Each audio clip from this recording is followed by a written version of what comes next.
everyone, I'm Professor Geek. Welcome back to the channel, and welcome to my analysis of Ghostbusters Afterlife. And I say analysis, not review, because the world's got enough reviews, and I don't like this sort of undeserved air of authority that a lot of reviewers can kind of embody or take onto themselves. A review is just an opinion. Now, if you find somebody whose opinions tend to line up with your own, so you respect their opinion, well then, sure. But reviews are just about taste and personal taste and opinions. That's all. An analysis tells you actual objective things about the film, if there's depth to it, if there's craft to it, or whatever. You know, and then even then, if it's an objectively well-made film, it might not be to your taste or whatever, and that's fine. But I like to do analyses. My review kind of is going to be embedded in that, of course. I can say that if you saw my video I made recently on why I feel Ghostbusters Afterlife actually earned us giving it a chance. That's not the case anymore with just movies across the board. Once upon a time, sure, give it a chance, I might like it. That's not the case anymore. Movies have lost that privilege. They have to earn and prove to us that they deserve a chance. And I feel that Ghostbusters Afterlife certainly did that, and I explained why in that video. And in that video, I said, what I'm expecting from this movie is not Ghostbusters 3. Get over it. We can't have Ghostbusters 3. We can't even have a movie where Venkman, Winston, and Ray are walking around doing ghostbusting or training the new recruits. They are not going to be main parts of a movie anymore. They're just not. It's hard enough. It's like pulling teeth to get them all to come back and do what they did in this movie. So that's not what you're going to get. Get over it. Now, if that's what you want or bust, if you can't have that, you're going to take your ball and go home. Okay, sure. That's, prerogatives are there, but if you want the best possible thing that we could have had, that's what I was saying. That's what I wanted from this movie. I can tell you it absolutely delivered. It was absolutely a wonderful love letter to fans, a wonderful kind of end cap on this, 100% in the spirit of Ghostbusters, and yet it was more than that. It was actually more than I had expected. It actually stands alone in its own film. So I'll get to that first, but let me as I go through here, I'm also going to combat some of the criticisms I've heard. Because if you've read any of the reviews, what are the watchwords? The watchwords in the reviews, oh, this movie is just a bunch of fan service, and it's just nothing original, and blah, blah, blah. The magnitude of ignorance that these statements come from is staggering. How much originality do you think you are owed from a sequel? No, you don't get a movie about something completely and totally new or something totally, and now we're going to reinvent the wheel with this one. That's not why we want sequels. If I wanted that, then give me another movie about paranormal investigations. It's not Ghostbusters.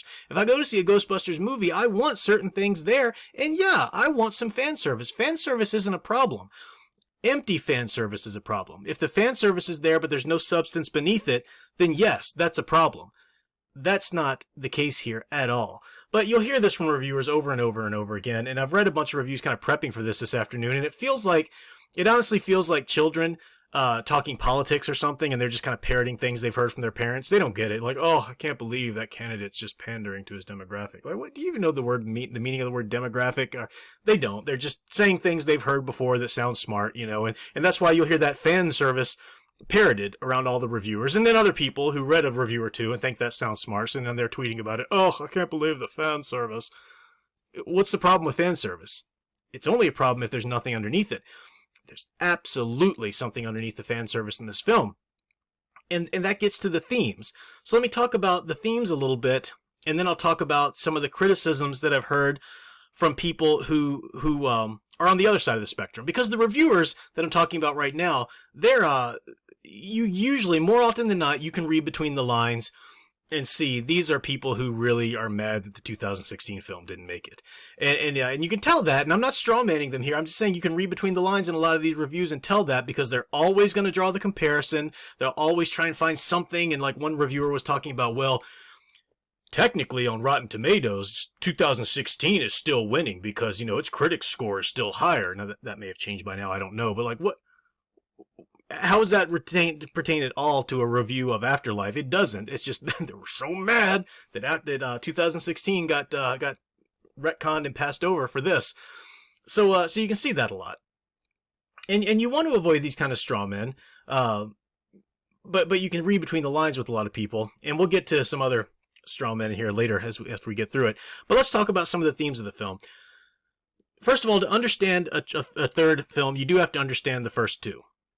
You need to. And this is a different type of third installment because it is so many years later, and it's kind of serving as an end cap. Some people might say they're set up for something else, and we'll talk about that in a minute.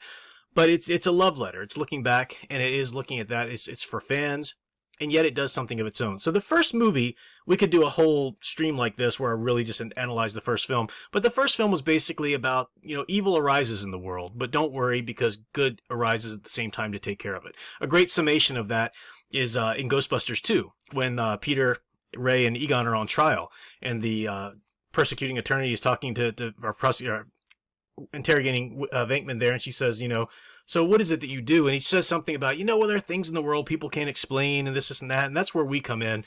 And she tries to reduce that, oh, so you're saying blah, blah, blah. And he says, which is great, direct quote, so pardon the French, but he says, kitten, what I'm trying to say is that sometimes shit happens, somebody's got to deal with it, and who you going to call? And that was a great line, the courtroom erupts into cheers. But that was the real message of that first movie, and that's what the Ghostbusters 2 was kind of setting up there before it went on to do its own thing. Now, it's a comedy, so it's not going to talk about, heroes will arise and care for us. They're not going to use that language, but that's the basic theme of it. Ghostbusters 2 took that and added on to it, well, wait a minute, are we kind of the problem? Are we helping, or are we part of the evil that we see in the world? Because that was the whole subplot of that film, with the slime and the negative charges and stuff, and the bad vibes in New York City and stuff like that. And then the people had to help the Ghostbusters. They had to be singing outside. Their good vibes had to be part of it and help. So Ghostbusters 2, people griped about that film, which I didn't understand why. It did what a sequel should do. A sequel cannot be the first film, folks. It can't. It can't be a rehashing of the first film, or else you get like Werewolf 2 or Teen Wolf 2, with Jason Bateman, which is beat by beat, It can't be that. It also can't be The Empire Strikes Back unless it's working towards a pre-known endpoint of a trilogy, and even that's hit or miss sometimes. So Ghostbusters 2 is great. Ghostbusters 2, what about, the evil in us? So what is Ghostbusters Afterlife? Well, the theme of Ghostbusters Afterlife is legacy. This generation today is without the quote-unquote father.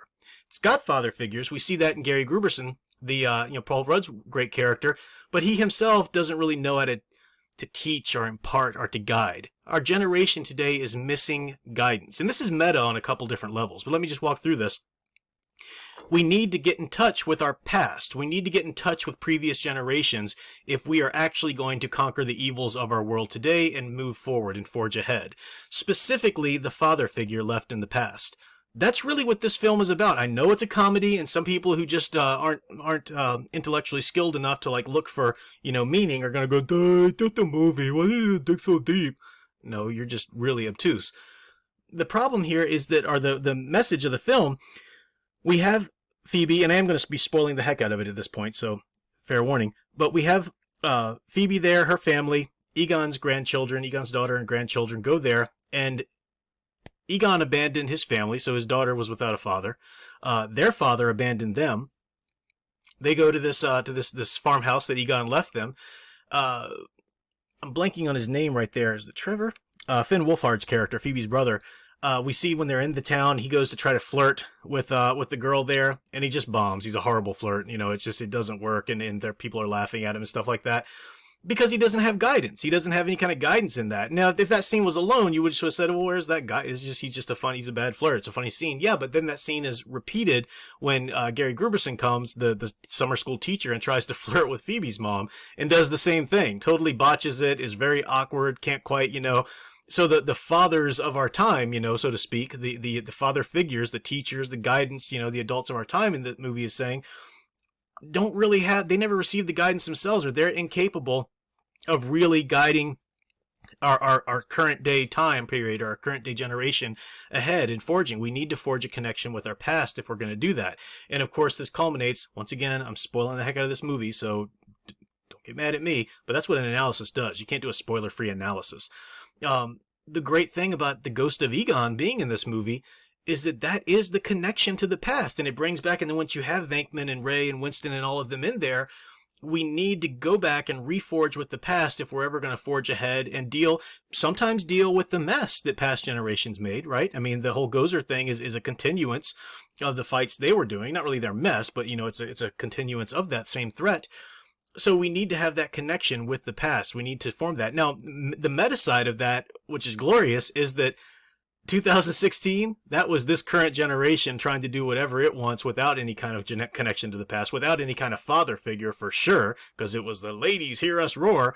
Talk about unoriginal. That was just basically the Ghostbusters movie rehashing it with some women because girl power. That was all it was. And it failed. It failed. So Afterlife had to go back, connect with the original filmmakers, Ivan Reitman, getting Jason Reitman to come in, Ivan Reitman's son, and direct, getting the original cast members. It had to reforge its connection with the past. Then something beautiful was created. It could overcome this and move ahead. That's what the film is about. So little pieces of fan service, like when you see, the Twinkie in the glove compartment, or the stack of books, or when Phoebe turns and you see the light, on her forehead like Egon's was.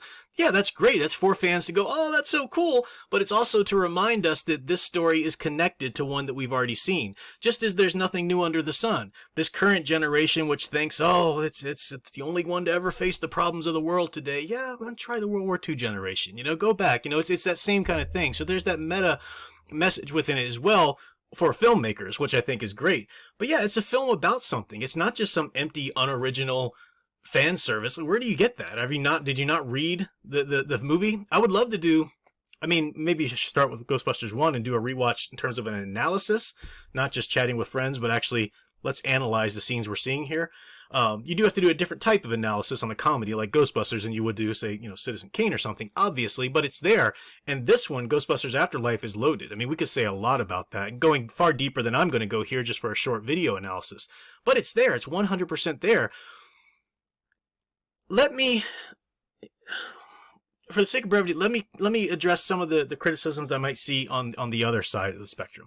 On the other side of the spectrum, you're going to see some people being mad about this or that. One of the things I've heard from a number of people is, well, I just don't like the fact. I don't like the fact that, the Ghostbusters were broken up and that Ray had an issue with Egon. Wouldn't Ray, of all people, would have believed Egon and this, and that.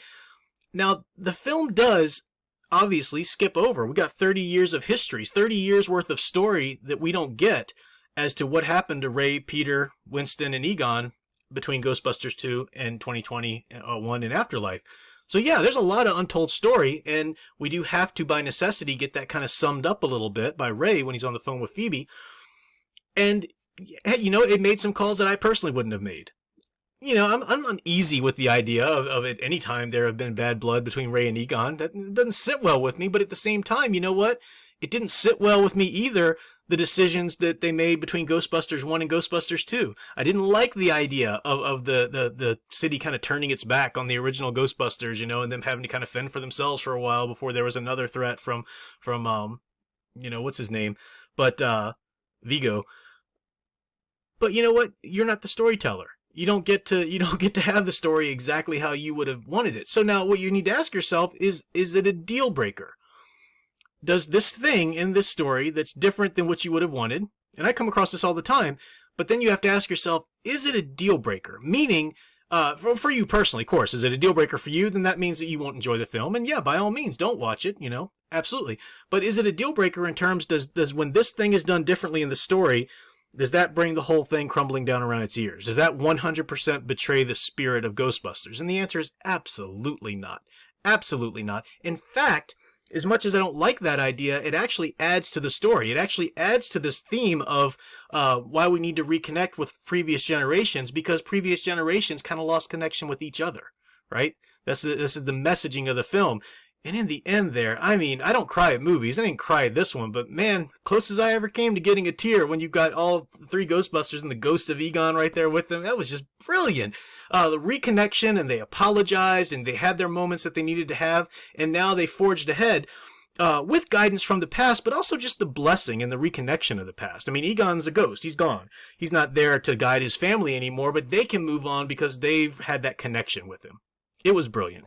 I could say so much more about this, and I definitely will. I'll definitely make more videos. I've got some recommendations from some other Ghostbusters stuff that a lot of people just don't know about for some reason. So we'll get to all that soon. More to come, but until then, those are my general thoughts.